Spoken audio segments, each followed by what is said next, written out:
Denver7 is highlighting the people and places that make Colorado's communities so unique. Coming up, you'll hear the story of a community holding space for history. It is our culture. It is what we know. A popular Denver artist's calling after an accident created unexpected connections. Whatever the world presents me gets sketched. And a plant shop in Longmont with a mission that goes beyond lush greenery. The partnerships that we are building are changing lives and setting the standard for workplace inclusion in Longmont. Welcome to this Denver7 Plus special presentation. I'm Landon Hoff. So glad you're with us. We'll have those stories and more showcasing Colorado's communities over the next half hour. But we begin with reaction in Colorado to big news this week. The Catholic Church electing its new leader. Pope Leo XIV becomes the first American pope in the church's 2,000-year history. Denver7's Veronica Acosta visited with members of Denver's Catholic community to hear how they're feeling after the historic announcement. We have a pope. The white smoke billowing, the indicator Catholics from around the world were waiting for, including those right here in Denver. I just started clapping and jumping up and down. Kara and Noel Kerr dropping everything Thursday morning as soon as they heard the news, rushing to the Cathedral Basilica of the Immaculate Conception for midday mass. And then, lo and behold, the white smoke, the plumes, they just kept coming out of the chimney, out of the Sistine Chapel. We do a little scrambling to let you know we were doing this. Inside, Father Samuel Moorhead welcoming Robert Prevost, who will now know as Pope Leo XIV. Then we saw that moment. The Cardinal Protodeacon stepped out onto the balcony of St. Peter's. And what's perhaps most shocking, an American chosen to lead Catholics. Not only do we have a Habemus Papam, a new pope, but he turned out to be an American, which we've never thought in the life of the Catholic Church that we would ever see this moment. I'm thrilled that he's first American pope ever. Now, Catholics worldwide are tasked with learning more about the new pope. It seems to me that Pope Leo XIV actually checks a lot of boxes. An American who's done mission work around the world, even working at the Vatican for years. It took over 1,000 hours and a lifetime of experience to complete. A collaborative project between a local artist and 18 formerly unhoused residents of St. Francis Center in Denver now stands as a symbol of resilience and hope. As Denver7's Colin Riley explains, the true meaning behind the project goes much deeper than the canvas. There's still scars from what I put myself through to become homeless. Darian Johnson spent 3 years living on the streets of Denver. Sitting here talking to you now, and you'll find that part of this substance abuse is part of why my teeth are missing. You have no idea how hard it is to be on camera. Even though he's now in transitional housing at St. Francis Center, his scars, both physical and mental, are still fresh in his mind. But it was hard. I denied it. For a year and a half, I denied I was homeless. I denied it. The scars are just one hurdle that Johnson faces in his return to independence. In September 2024, St. Francis Center partnered with artist Emma Balder to help Johnson and others like him overcome their barriers to escaping homelessness through art. Abstract art can be really therapeutic. It was, for the residents, it was a very cathartic experience. Balder and a group of 18 residents created 2 abstract paintings, then cut those up and rearranged the pieces around a boulder-like sculpture. Many of them had incredible stories to share, and I wanted to find a way that we could work together and I could share this experience with them. During work sessions, Balder and the residents built a community amongst themselves, paving the way for positive change and newfound hope. We didn't feel homeless at that time or newly housed. We felt like part of a community. They discussed the emotions of their journeys, throwing paint on canvas, embracing the freedom of abstract art, and culminating in the Heard to be Seen, Seen to be Heard exhibition. I was able to be part of something bigger than me, something that gave me pride. A symbol they hope inspires all of us to see every one. It's like somebody's listening, like my story is worth being heard. In Denver, Colin Riley, Denver7. Asian American history in Denver is slowly being preserved, one story at a time. A new series of interviews called the Little Saigon Memory Project aims to capture the journeys and achievements of immigrants. Denver7's Danielle Kreuter shares that story. Driving down Federal in Denver, it's hard to miss it. We're here today at the Asia Center, which is a shopping plaza that is in Little Saigon in Denver. Colorado Asian Pacific United has teamed up with History Colorado to collect the oral history of families who immigrated here and created a community. After a lot of the conflicts in Southeast Asia, including the Vietnam War, pushed a lot of people to come to the U.S. as refugees, and this became a hub for our community where it was like a home away from home. One of the dozens of stories they've collected comes from Van Yip. We're trying to replace a screen. The owner of a mobile phone store in Little Saigon for the last 25 years. It all started as a hobby later in life after his father brought his family to Denver as refugees from Vietnam back in the mid-70s. I mean, you go to a different country without knowing anybody, right?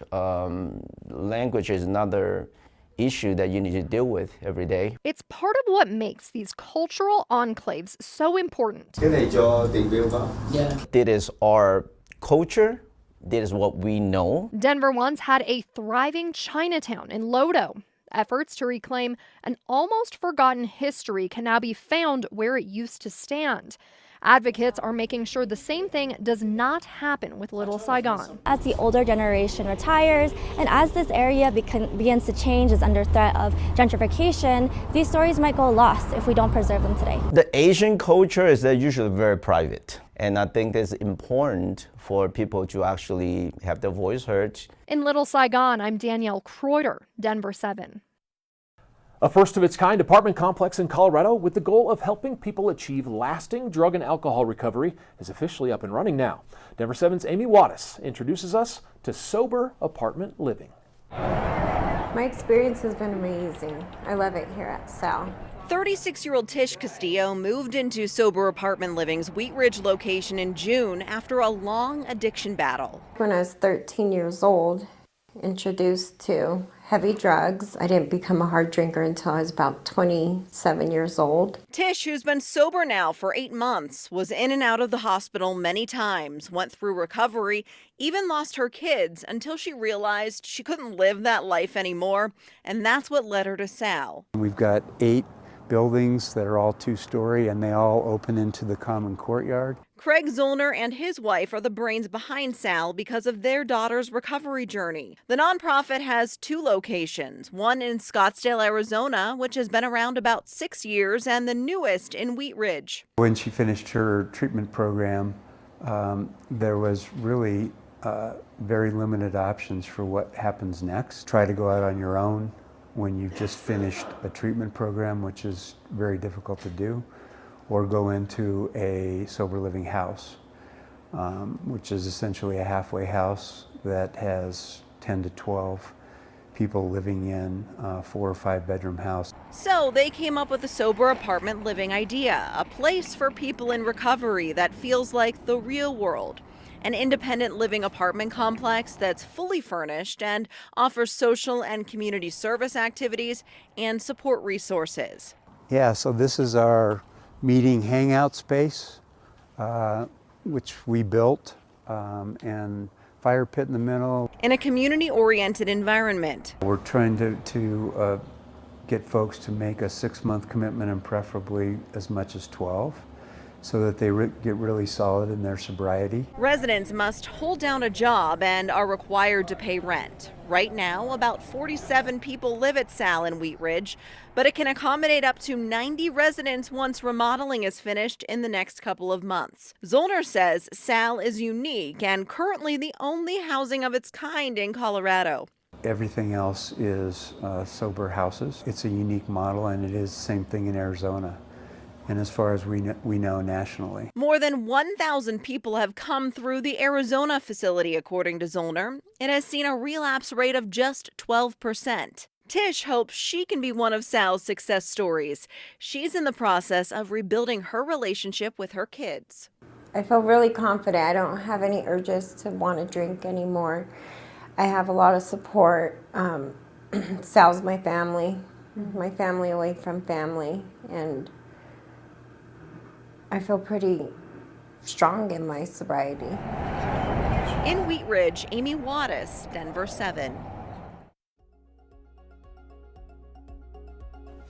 Oh, we're just getting started highlighting the people and places in our communities. Still ahead, we meet a Denver artist capturing the world around him and the connections he created through his work. And a high schooler from Golden brightening the days of kids piece by piece. The mural created by the smallest of building blocks as a way of inspiring others.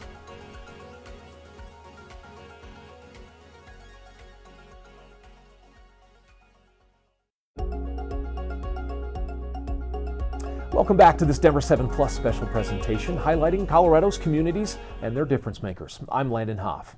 For an artist, finding their purpose means everything. When they make something new, they may not realize the impact their art will have on the community.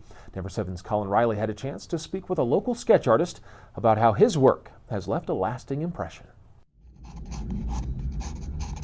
I never understood why I was making art until I started this sketchbook practice and I started sort of documenting my day-to-day, and then I was like, this is what I'm supposed to be doing. Paul Heaston has been an artist since childhood, but it wasn't until his 20s that he would be compelled to focus on sketching. Heaston takes time each day capturing a snapshot of his surroundings, whether it's his family, his car, or things around the neighborhood. Whatever the world presents me gets sketched, and people can relate to that. Construction equipment, trains, big pieces of machinery. I've never really been attracted to the postcard type of drawing, and I'm interested in something that, you know, you might encounter every day and you don't really think about. His work has the attention of over 1 million on Instagram alone, but in 2009, while living in Bozeman, Montana, Heaston would unknowingly capture his first viral sketch. I decided I'll draw all the buildings on Main Street. So this is the street, yeah, and there were a couple of bars, Boodles, the Rocking R Bar.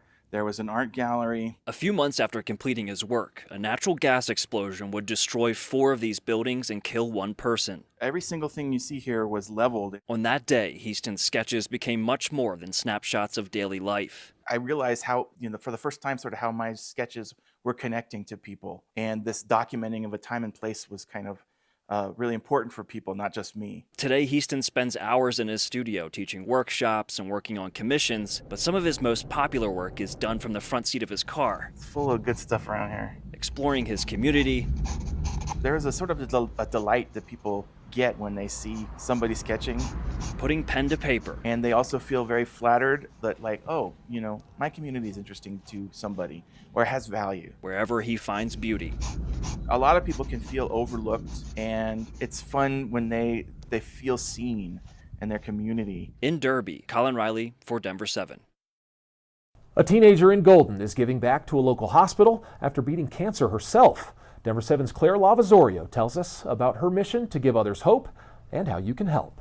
I thought of strength and dream and mighty. But ultimately, these 4 letters stuck for McKenna Rodolph. I went through a ton of thinking before coming up with hope. The Golden teen's love for Legos started at a young age, and piece by piece, her room is a proud display of those creations. I've built some really cool Lego flowers. I like to collect minifigures. As a young girl, each build became an outlet for McKenna. Their family was faced with scary news 10 days before her 8th birthday. She had kind of just a little bit of fever off and on, came back with blood work and told us that she had leukemia. What followed was 2.5 years of treatment and frequent checkups. These tiny building blocks getting her through a difficult time. Legos are one of the things that she did a lot of to entertain herself. Now McKenna is cancer-free and on her own mission to help other childhood cancer patients through their own journeys. But she needs your help. This is a mini model I made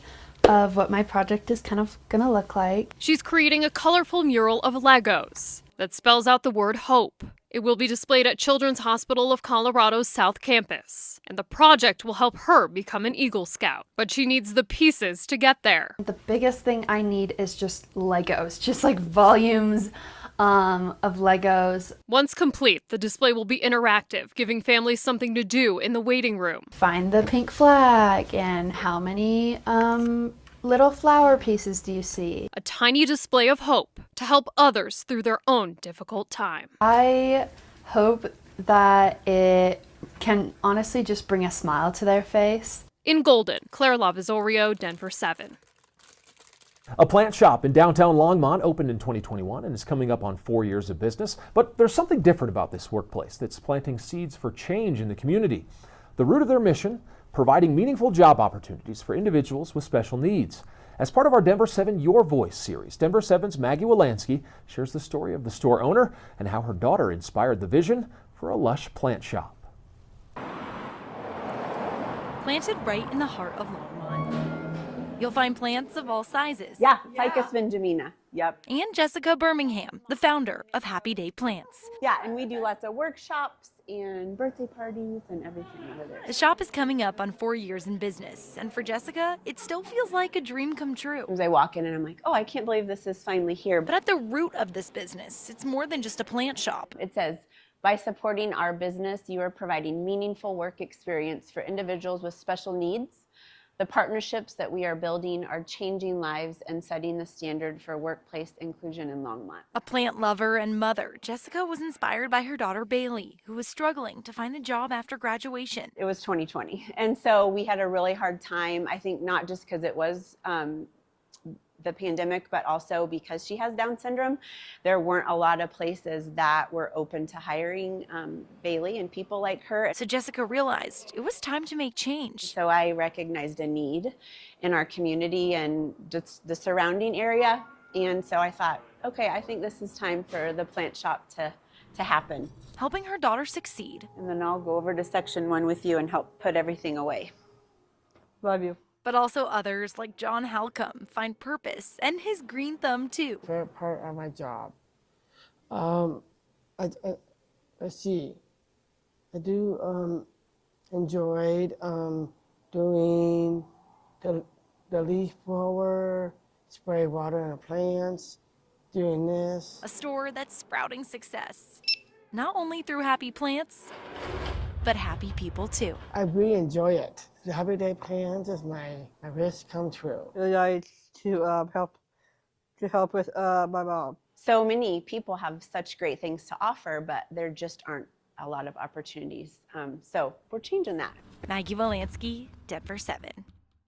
And we've got a lot more stories coming up. After the break, a local nonprofit working with a local shelter to train dogs. The mission to get them into the homes of people who need them most.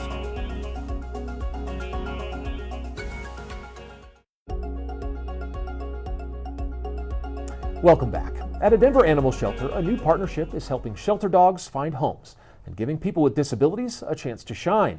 Denver7's Richard Butler paid a visit to the shelter and met with volunteers from the nonprofit Soul Dogs to learn more about their goal to get those who need them most a four-legged friend.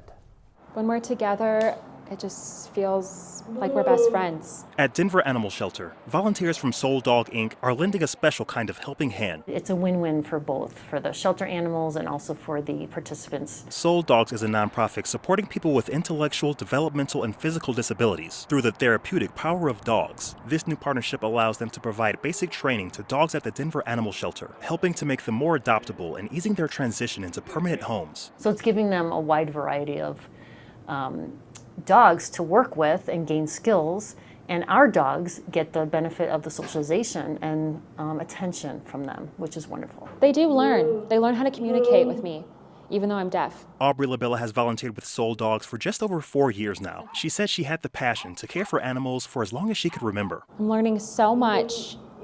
My goal is to be a trainer. I notice them changing, I notice them learning. It makes me feel so good. I feel so proud of myself. Through socialization and TLC from staff and volunteers, they blossom into this wonderful animal. The program has been running for a couple of months now, and the shelter says the partnership has been invaluable for trainers and the pups in-house looking for a new home. We'll do it until Soul Dog says they don't want to do it anymore. In Denver, we laugh, we play, I give them toys. I just spend time with them. It's so fun. Richard Butler, Denver7. And we end with a story for our baseball fans out there, or maybe just fans of a good beer. Coors Field turned 30 years old a couple weeks ago, and also hitting that milestone is a small brewery tucked into the corner of the ballpark. I went and took a visit ahead of opening day to see how the Sandlot Brewery made a bit of history. A ball game at Coors Field is a great place to grab a beer and a slice of history in the process. As the downtown stadium turns 30 this year, so does the Sandlot Brewery. It's the tagline of brewed in a ballpark. The first brewery to be located inside a Major League ballpark, and the Coors Brewing Company's first craft spot. You know, it's Pete Coors' idea. He wanted a brewery in a baseball stadium. The Sandlot operates in an old warehouse that became the right field corner of Coors Field near 22nd and Blake. It's the birthplace of what is now Blue Moon, which was originally called the Belly Slide Wit.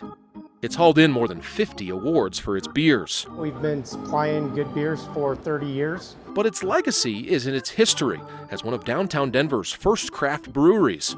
It opened in 1995 when only a few dozen breweries were operating in the state. It really is the precipice of starting as a craft brewery and introducing that culture into Colorado, and it has grown so much from there. And so I do think that idea of a small scale brewery and a craft beer that is different than light lagers really started in this location. Now, the Sandlot brews beer year-round, but it's only open for visitors during Rockies home games, making a stop here a uniquely Colorado experience as the brewery marks its 30th opening day. It's such a wonderful part of the Denver and Colorado culture, opening day and getting to come, and the fact that you can come to this ballpark and have a craft lager fresh from the taps is a very special thing. At Coors Field in downtown Denver, for Denver7, I'm Landon Hoff.